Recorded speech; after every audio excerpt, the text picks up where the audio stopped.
Everyone, जय हिंद। जैसे कि मैंने आप लोगों से प्रॉमिस किया था कि हम बहुत जल्द आपके सामने में अकाउंट्स का वीडियो लेकर आएंगे और आज से हम लोग अकाउंट्स का टॉपिक्स होता है शुरू। गाइस, जितने भी स्टूडेंट हैं वो स्टूडेंट बढ़िया से समझेंगे कि अकाउंटेंसी का जो मैंने पार्ट रखा था यूपीएससी पर्पस में भी रखा था, लेकिन मैं सारा टर्म्स को उठाकर लाया हूँ 11-12 के।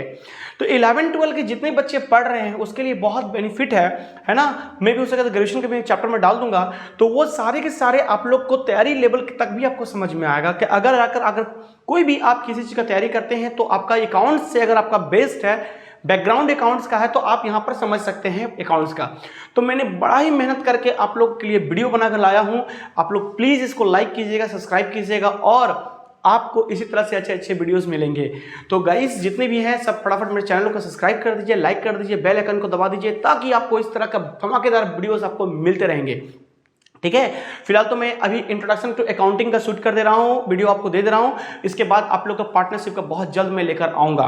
तो चलिए, आपको ज्यादा ना समय लेते हुए हम लोग स्टार्ट करते हैं आज का पहला चैप्टर, इंट्रोडक्शन टू अकाउंटिंग। ये क्या होता है सर? देखिए गाइस, मित्रों, सारे आप लोग इस चीज को देखेंगे कि अकाउंटिंग को पढ़ना जरूरी क्यों है और अकाउंट्स में अकाउंटिंग की वैल्यू क्या है। देखिए, आज से लगभग अगर आप चलेंगे तो तकरीबन 700 साल पहले, ठीक है, 700 साल पहले अकाउंट का जन्म हुआ था, अकाउंट्स का जन्म हुआ था। अकाउंट्स के जन्म कोई आज का नहीं है सर कि अकाउंट्स कल पैदा हो गया और आज लोग सीख गए। अकाउंट्स बहुत पुराना है सर। अकाउंट्स याद रखिएगा बात को, ठीक है। साइंस अस्तित्व में आया था लगभग 1600-1700 के आसपास, लेकिन अकाउंट्स याद रखिएगा आज से 700 साल पहले आया था। अकाउंट्स के जो फादर हैं उनका नाम है लूका पासिलियो। लूका पासिलियो, LUCA, लूका पासिलियो, PACIOLIO, लूका पासिलियो। लूका पासिलियो ने अकाउंट्स को सबसे पहले इंट्रोड्यूस किया था कब? 1494 में, 1494 में, ठीक है। आइए, एक नंबर में सब क्वेश्चंस कभी भी पूछ सकता है, किसी भी तरह के अगर बच्चे बैठे हुए हैं तो आराम से इसको अपना नोट्स बना सकते हैं आप लोग।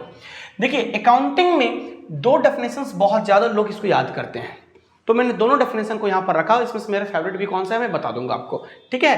तो सबसे पहले हम लोग देखेंगे क्या कि अकाउंटिंग। तो अकाउंटिंग होता क्या है समझिए। अकाउंटिंग जो है ना, वो accounting means collecting, recording, summarising, analysing and reporting monetary transaction of the business.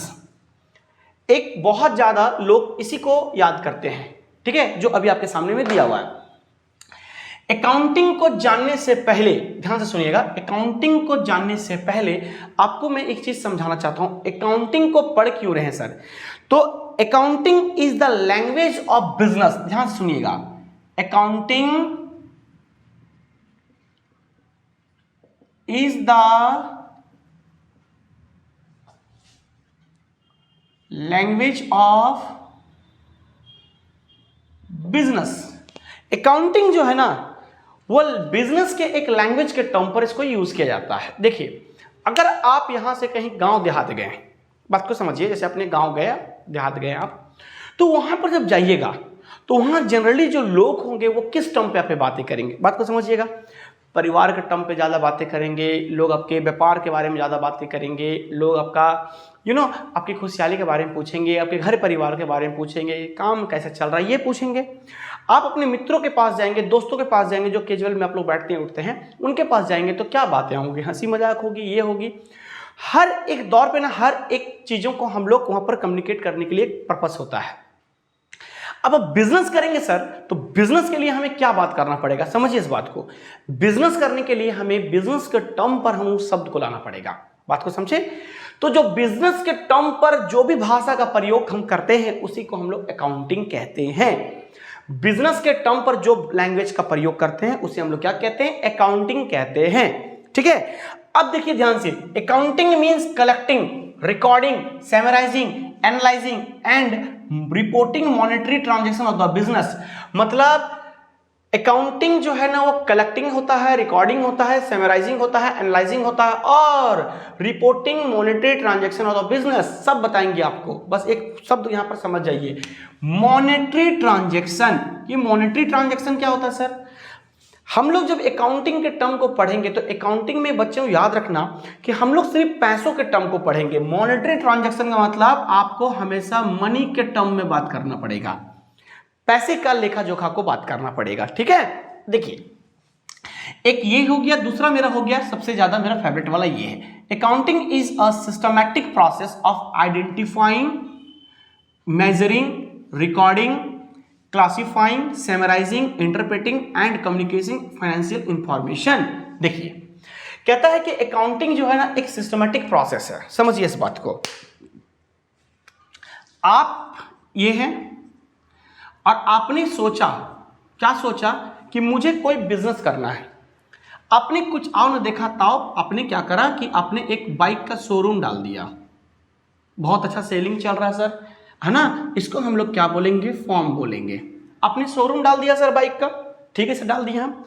तो शोरूम का जो बाइक डाला आपने, तो यहां पर आपको ये चीज को पता होना चाहिए कि हम अपने शोरूम में बहुत सारे लोग काम करेंगे, आपको सामान बहुत मंगाना है, आपको मंगाकर बेचना है, तो ये सब आपको नॉर्मल टर्म में आपको पता होता है। लेकिन क्या आपको ये पता है कि बिजनेस के टर्म में जो आना जाना लगा रहता है, पैसे को देना है, उधार है, बकाया है, लोन है, ये है, वो है, रेंट है, सैलरी है, आप परेशान हो जाएंगे और आपको कभी कभी लगेगा जितना मैं कमाता नहीं हूं उससे ज्यादा मेरा खर्च हो जाता है। तो अकाउंटिंग हमको सिखाता है कि हर चीज का आपको सिस्टमैटिक प्रोसेस में चलना पड़ेगा। सिस्टमैटिक प्रोसेस का मतलब सर समझिए इस बात को, सिस्टमैटिक प्रोसेस का मतलब होता है कि आपको सिस्टम से चलना पड़ेगा अकाउंटिंग के टर्म पर, ठीक है, और उसका कुछ आपको रूल्स जानना पड़ेगा, कुछ नियम होता है, उस नियम को समझना पड़ेगा, ठीक है। तो जैसे कि हम लोग देखते हैं क्या, आइडेंटिफाइंग, अच्छा आइडेंटिफाइंग करना है, आइडेंटिफाइंग क्या होता है समझिए, ठीक ना। अभी हम लोग थोड़ी देर बाद इसको और भी हम लोग डिस्क्लोज करेंगे। आइडेंटिफाइंग जो होता है ना, वो हम लोग अपने बिजनेस का, ध्यान से सुनिएगा, अपने बिजनेस का फाइनेंशियल ट्रांजैक्शन और इवेंट्स को समझते हैं। क्या मैंने कहा, फाइनेंशियल ट्रांजैक्शन और इवेंट को हम लोग समझते हैं, ठीक है। दूसरा नंबर में हम लोग क्या देखते हैं यहां पर, मेजरिंग, कोई भी चीज को मेजर करना। मेजर मतलब सर ये जो आपने आइडेंटिफिकेशन किया था बिजनेस का, उसको मेजर करना, आप उसको कैसे मापेंगे, किस तरह से उसको चलाएंगे, क्या उसका रूल्स होगा, क्या रेगुलेशंस होगा, क्या आपका आइडियोलॉजी होगा, वो सब मेजर कीजिए आप उसको। रिकॉर्डिंग का मतलब क्या सर, देखिए जो भी हमारा बिजनेस हो रहा है, बात को समझिएगा, जो भी हमारा बिजनेस होगा उसको कहीं तो लिखना पड़ेगा। अभी कितना सामान आपने मंगाया, आपने बाहर से यहां पर कितना सारा बाइक्स मंगाया, कितना सारा बाइक्स को बेचा, क्या आपने बाइक्स को मंगाने के टाइम में क्या पेमेंट किया, क्या नहीं किया, कोई उधार ले गया, आप भी उधार लिए, कोई नगद ले गया, कुछ पैसा दिया, कुछ उधार दिया, मतलब बहुत सारी चीजें आपके पास आ रही है। इन सब को हम लोग क्या करेंगे, रिकॉर्ड करेंगे, ठीक है।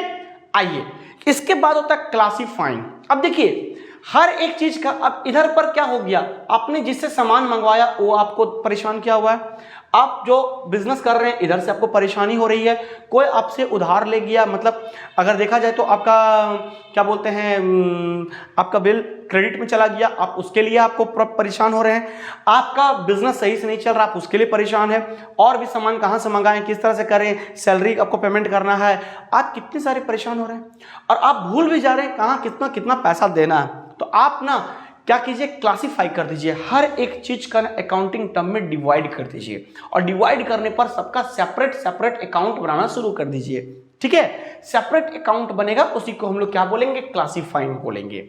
आइए अगला, समराइजिंग। समराइजिंग को अगर आप समझेंगे तो समराइजिंग क्या है ना, कि इसको आप लोग जनरली ये देखिए कि आपका जो सारा चीज हुआ उसको एक जगह इकट्ठा कीजिए और उसको देखिए कि आपका क्या प्रॉफिट हुआ, क्या लॉस हुआ, किस प्रकार के हमको उसको ट्रायल बैलेंस में करेंगे, किस प्रकार का उसका हम लोग बैलेंस शीट में बनाएंगे। हालांकि ये सब आगे की चैप्टर है, आगे की चैप्टर में हम लोग समझेंगे इसको, ठीक है। आगे बढ़ते हैं, इंटरप्रेटिंग और कम्युनिकेटिंग। ध्यान सुनिएगा, इंटरप्रेटिंग और कम्युनिकेटिंग, ये मेरा क्या होता है, इंटरप्रेटिंग को बोलते हैं हम लोग एक प्रकार से एनालाइजिंग भी। देखिए ऊपर में लिखा होगा एनालाइजिंग, एक ही बात होता है एनालाइजिंग या फिर इंटरप्रेटिंग। एनालाइज का मतलब क्या होता है, हमको अपने बिजनेस पर अपने जो फॉर्म डाला उसको एनालाइज करना है कि मेरा जो एनालिसिस है वो किस प्रकार से होता है। हम लोग का क्या है, उधार ज्यादा है या फिर हम लोग का सेलिंग कम है, हम लोग का सेल ज़्यादा है उधार कम है, हमने जो मंगाया क्रेडिट को, उस क्रेडिट को समझना है, उसका सेल को करना है। मतलब हमको किसी भी प्रकार से इंटरप्रेट करके हमको देखना है किस प्रकार का क्या होता है। ठीक है, आगे बढ़ते हैं हम लोग। देखिए इसके बाद हम लोग क्या देखते हैं सर, कम्युनिकेटिंग। कम्युनिकेटिंग का मतलब क्या होता है सर, कम्युनिकेटिंग का मतलब होता है आपका रिपोर्ट। आपने जब यहाँ पर ठीक है डेटा को लाया, कैटेगराइज किया, डेटा को एक जगह इकट्ठा किया, उसको समराइज किया, उसको रिपोर्ट बनाया, आपने सब कुछ कर दिया, कोई दिक्कत नहीं है सर। अब जैसे ही आपने ठीक है सारा चीज को रेडी कर दिया तो आपके पास एक रिपोर्ट बनकर रेडी हो गया। रिपोर्ट बनकर रेडी हो गया। रिपोर्ट का मतलब क्या हुआ सर कि आप एक इस फर्म को लेकर आगे जाकर एक डिसीजन लेने के लिए रेडी हो जाएंगे कि मेरा बिजनेस का क्या पोजीशन है, किस प्रकार का है, साल भर में किस तरह का परचेज हुआ, क्या सेल हुआ, किस प्रकार का डेटर हुआ, क्या इसका क्रेडिटर है, किस प्रकार का मेरा अभी तक सेलिंग ग्रोथ है, मेरा आगे जाकर बेनिफिट हो सकता है कि नहीं। मतलब आपका पूरा फ्यूचर, पास्ट और प्रेजेंट ये तीनों आपको दिखना शुरू हो जाएगा अगर आप इसको समझ सकते हैं तो। चलिए, तो आई होप सो कि आपको इन दोनों टर्म्स को बड़े अच्छा समझ में आ गया होगा। आगे बढ़ते हैं व्यूअर्स। देखिए आगे है मेरा features on characteristic of accounting, है ना। Features of characteristic of accounting ये क्या होता है समझिएगा। देखिए पहला नंबर में है an art as well as a science. देखिए ये जो बिजनेस टर्म आप देख रहे हो ना, अभी जो मैंने आपको बोला ये बिजनेस का टर्म, ये सिर्फ और सिर्फ ये बिजनेस वाला ही लोग समझ सकते हैं, यानी कि कॉमर्स के बच्चे कॉमर्स ही समझ सकते हैं। ये कला है सर, ये क्या है, एक आर्ट है सर, आर्ट है बनाना। ये जो अभी आप देखेंगे आगे जाकर धीरे धीरे मैं बुक्स के बारे में बात करूंगा, कहीं पर तो ये सब जो रिकॉर्ड होगी वो बुक्स में रिकॉर्ड होगी, तो वो बुक्स को हम लोग आगे को समझेंगे कि बुक्स को हर कोई नहीं बना सकता, ये कॉमर्स के ही स्टूडेंट बना सकते हैं। ठीक है, दूसरा बोलता है कि as well as science. Science का मतलब यह विज्ञान नहीं, साइंस का मतलब एक जस्ट अ रूल, याद रखिएगा रूल होता है।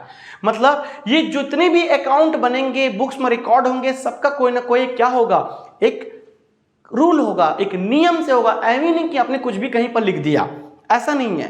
पहले ऐसी होती थी, लूका पासिलियो ने जब इसको जन्म दिया था तो वैसा पहले होता था, बट बाद में जाकर इसको ठीक किया। क्योंकि देखिए अभी मान लेते कि क्या होता था, ये अकाउंटिंग इंट्रोडक्शन आया कैसे, समझिए अकाउंटिंग अस्तित्व में आया कैसे।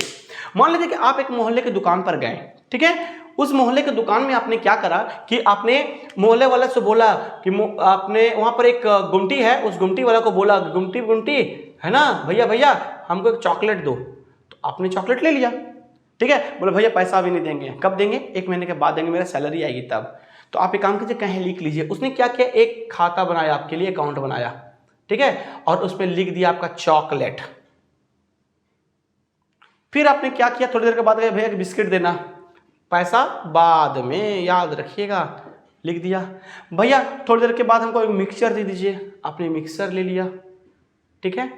इस तरह से आपने दिन भर में 2-3 बार गया, कभी कभी नहीं भी गया, और फिर महीना में आपने बहुत बार उनसे जाकर लिया। उसने क्या किया, रिकॉर्डिंग करना अपने बुक में लगा। ठीक सर, 1 तारीख हो गया, चाहे कोई भी तारीख हो, मैं एक मन घड़ंत बोल रहा हूं, 1 तारीख हो गया, 1/1 मान लेते हैं 2023। आप उसके पास गए, आपको सैलरी, भैया आप मुझे बताओ कि कितना उधार हुआ, मैं पेमेंट करना चाहता हूं। उन्होंने कैसे कह दिया कि आपका टोटल हो गया 1400 रुपए। तो आप बोले बाप रे 1400 रुपए, ठीक ना भैया, 1400 नहीं हो रहा, 1370 रुपया हो रहा, हम जोड़ के रखें। तो बोला आप कहाँ जोड़े, दिखा दो मुझे। तो आप मेरा खाता देख लो, आप इतना तारीख को इतना ले गए, सामान इतना ले गए, उतना ले गए, इतना ले गए। बोले भैया हम तो 15 तारीख को थे नहीं, हम तो शादी में गए थे। तो फिर 15 तारीख को कैसे हुआ, बोले नहीं बहन जी 15 तारीख को लिखा हुआ है, आपने चॉकलेट ले गया था, बिस्किट ले गया था। तो उन्होंने क्या करा, आपको जबरदस्ती करने लगा। क्योंकि देखिए मौखिक का वैल्यू नहीं है, लिखित का वैल्यू है। मौखिक का वैल्यू कम होता है, लिखित की वैल्यू ज्यादा होती है। तो अगर आपने 1400 रुपये पेमेंट किया तो आपको कितना का, 30 रुपए का नुकसान। अगर वो 1370 आपका बात मान के लिया तो 30 रुपए उसका नुकसान, मतलब कहीं ना कहीं तो नुकसान है। इस सिस्टम को कहते हैं हम लोग सिंगल एंट्री सिस्टम, जो बाद में जाकर ये डबल एंट्री सिस्टम में बन गया। ठीक है। सिंगल एंट्री सिस्टम को हम लोग एक साइड से जानते थे, अब ये डबल एंट्री सिस्टम चलता है, वो भी चैप्टर हम लोग का फ्यूचर में आएगा तो उसको हम लोग समझेंगे। बात को समझ में आया? तो हर एक चीज ना रूल से चल रहा है सर, ये एक आर्ट एंड साइंस है। आइए come to the point. Next दूसरा नंबर में आता है identification of a financial transaction and events. याद कीजिए मैंने थोड़ी देर पहले भी आपको ये बात को कहा था कि identification of financial transaction and events, यानी कि आपको ये चीज जानना है कि आपका बिजनेस के अंदर, ठीक है, आपका फाइनेंशियल ट्रांजैक्शंस क्या है, उसको पहचानना है, उसको आइडेंटिफाइड करना है, ठीक है। आइए दूसरा नंबर मेजर करना है। इस आइडेंटिफिकेशंस को जो ट्रांजैक्शन फाइनेंशियल ट्रांजैक्शन में हो रही है उसको आपको मेजर करना है, आपको मेजर करना है एक एक कर को। आप मान लेते हैं कि अभी 2 लाख का आपका बिजनेस हुआ, थोड़ी देर के बाद 50,000 का हुआ, कुछ देर के बाद 1 करोड़ का हो गया, उसके बाद सीधा आ गया कितना 3-4 हजार रुपए। तो आपको ये मेजर करना है कि अप्स एंड डाउन जो लगा हुआ है उसको क्या है, क्योंकि हमेशा तो एक जैसा होता नहीं है बिजनेस, अप्स एंड डाउन भी होता है, जैसे भी होता होगा, पर आपको हर तरह का मेजर करके रखना है सर। ये आपको आइडेंटिफिकेशन ट्रांजैक्शन में समझना पड़ेगा, ठीक है। अब ये जो भी हो रही है, आपको क्या करना है, इसके बाद रिकॉर्डिंग करना है। देखिए रिकॉर्डिंग, अच्छा हमारा जो रिकॉर्डिंग है सर, मैंने क्या कहा था आपको, एक बुक मेंटेन करना पड़ेगा, एक अकाउंट मेंटेन करना पड़ेगा, ठीक है। उसको रिकॉर्डिंग हम लोग कहां करेंगे, तो वो होता है मेरा, याद रखिएगा, जर्नल में। जर्नल मतलब ये एक प्रकार का मेरा ओरिजिनल एंट्री है, ठीक ना, बुक ऑफ ओरिजिनल एंट्री इसको भी कहते हैं हम लोग। आपको सारा कंडीशन, कितना आया, कितना गया, क्या बेचे, उधार लिया, क्या हुआ, डिस्काउंट हुआ, सेल हुआ, रिटर्न हुआ, जल गया, खत्म हो गया, कुछ भी अगर हो रहा है बिजनेस में, वो सब उठाकर जर्नल के बुक में डाल दीजिए, जर्नल एंट्री के बुक में डाल दीजिए, ठीक है। यहीं से शुरू होगा आपका पहला बुक और यहीं से शुरू होता है आपका अकाउंटेंसी, ठीक है। चलिए आगे बढ़ते हैं। जब आपने रिकॉर्डिंग कर लिया तो इसको कैटेगराइज कीजिए आप, बांटिए। अब सर ये बहुत तरह का बात हो रहा है, आपने बिजनेस क्यों खोला सर, कहीं से परचेज करके लाए फिर सेल किए, आपने क्या किया, पहले साइड में आपने अपनी जो बाइक है वो कहीं से खरीद के लाया और आपने सेल किया, आपका यहां पर बिजनेस ट्रांजैक्शन चल रहा है, मॉनेटरी ट्रांजैक्शन चल रहा है। अब इसी दौरान में आपके फूफा जी 10,000 रुपया मांग लिया, अब क्या करोगे, आप बिजनेस के खाता पे लिखोगे फूफा जी को 10,000 रुपया दिए, नहीं सर। तो सर इस तरह से कितने सारे चीज हो सकते हैं, आपकी पर्सनल लाइफ भी है, आपका प्रोफेशनल लाइफ भी है। तो आप क्या करो कि सबका खाता को डिवाइड करो, यानी जर्नल एंट्री में सेपरेट अकाउंट बना दीजिए, सबका सेपरेट अकाउंट। आप बैंक जाते होंगे, आप देखे होंगे बैंक में सबका अपना एक अकाउंट बना दिया गया है, और रोज अगर जर्नल एंट्री में शो करें तो पता नहीं एक दिन में कितना लोग का लोन प्रॉब्लम है, किसी का इंटरेस्ट प्रॉब्लम है, किसी का एटीएम भुला गया है, कोई पैसा निकालने आया है, कोई जमा करने आया है, कोई कुछ करने आया है, किसी का पेंशन रुक गया है, किसी का घर का पैसा फंसा हुआ है, किसी का कुछ हुआ है। तो वो सब जगह कहाँ लिखेगा, तो उसने क्या किया है, एक आपको पासबुक दिया है अकाउंट बना करके, आप आइए अपना खाता में अपना अपना काम करा के चले जाइए। उसी तरह का हर बिजनेस का होता है कि आपने जो जर्नल एंट्री बनाया इसको क्लासिफाइड कर दीजिए। जब क्लासिफाइड कीजिएगा तो एक सेपरेट अकाउंट बनेगा, जो सेपरेट अकाउंट को हम लोग क्या बोलेंगे, यहां पर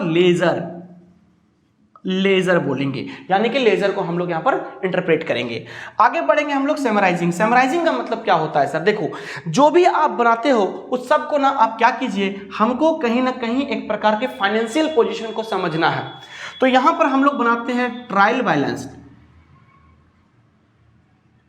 बैलेंस, ठीक है ना, प्रॉफिट एंड लॉस अकाउंट, ये सब आपको पढ़ने को मिलेगा बाद में, बैलेंस शीट। इससे हम लोग क्या करते हैं, आगे फ्यूचर में जाकर अपने अकाउंट्स के बुक को मेंटेन को हम लोग समझ जाते हैं कि मेरा बिजनेस की स्थिति क्या है, ठीक है। आगे बढ़ते हैं। इसके बाद होता है एनालाइजिंग एंड इंटरप्रेटिंग। देखिए दोनों का ही टर्म को मैंने लिखा है, इसमें एनालाइजिंग मैंने लिखा था और इसमें मैंने इंटरप्रेटिंग को लिख दिया, ठीक ना। तो एनालाइजिंग और इंटरप्रेटिंग का मतलब क्या होता है, सुनिए। जैसे ही हम लोगों ने इसको बनाया तो हम लोगों ने एक रेशियो पर डिवाइड कर दिया, ठीक है।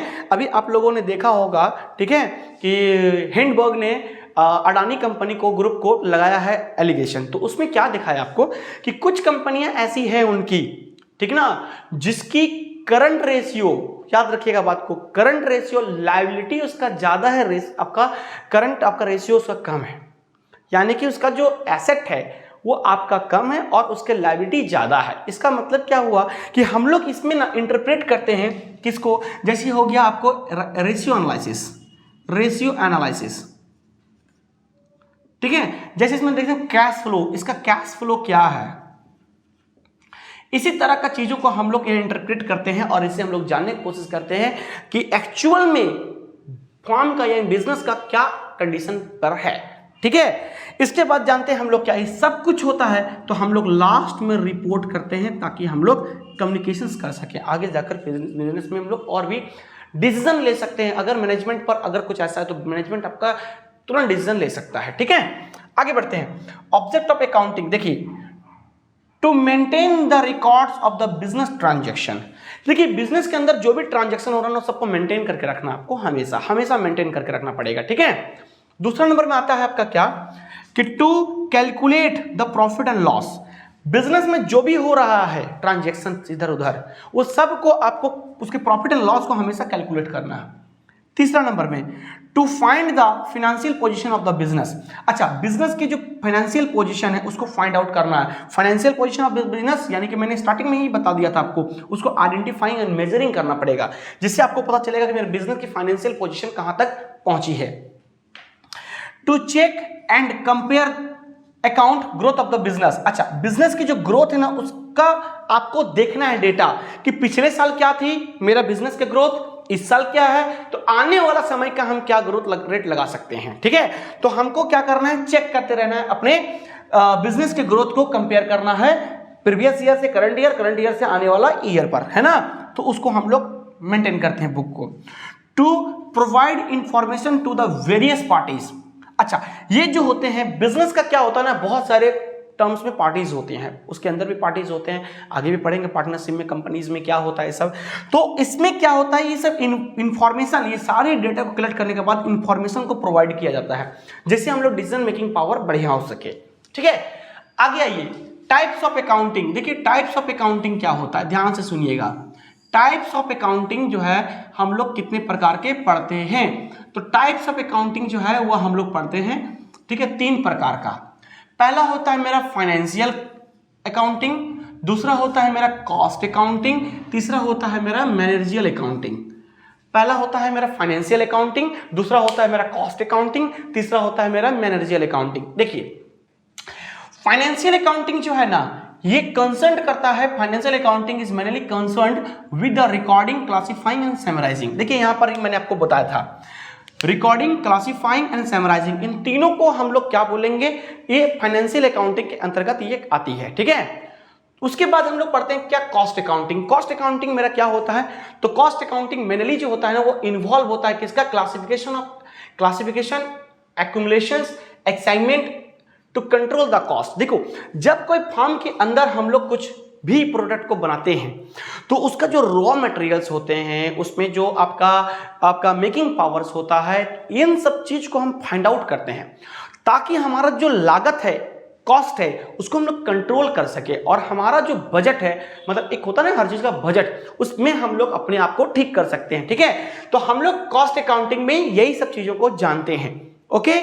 आगे बढ़ते हैं हम लोग मैनेजरियल अकाउंटिंग। मैनेजरियल अकाउंटिंग क्या होता है, ये पार्ट होता है मेरे अकाउंटिंग सिस्टम का जो मैनेजमेंट प्रोसेस पर डिसीजन मेकिंग पावर बनाता है। अभी मैंने थोड़ी देर पहले कहा कम्युनिकेशंस में, यानी कि हम लोग जब मैनेजमेंट प्रोसेस को समझते हैं ना तो ये क्या होता है कि ये सारे रिपोर्ट देने के बाद उस पर क्या होता है कि हम लोग डिसीजन मेकिंग पावर को ठीक कर सकते हैं और हम लोग अपने बिजनेस को सही जगह पे सेटल कर सकते हैं। ओके, समझ में आया व्यूअर्स? आई होप सो कि छोटी सी बात आपको समझ में आया होगा। इसके अगले पार्ट हम आपको बहुत जल्द आप लोग अपलोड कर देंगे ताकि आप लोग इसको समझ लीजिएगा, ठीक है। तो आई होप सो के लिए, इतना देर के लिए धन्यवाद। लाइक कीजिएगा, सपोर्ट कीजिएगा और आप लोग मेरा चैनल पर बने रहिएगा। तब तक के लिए धन्यवाद।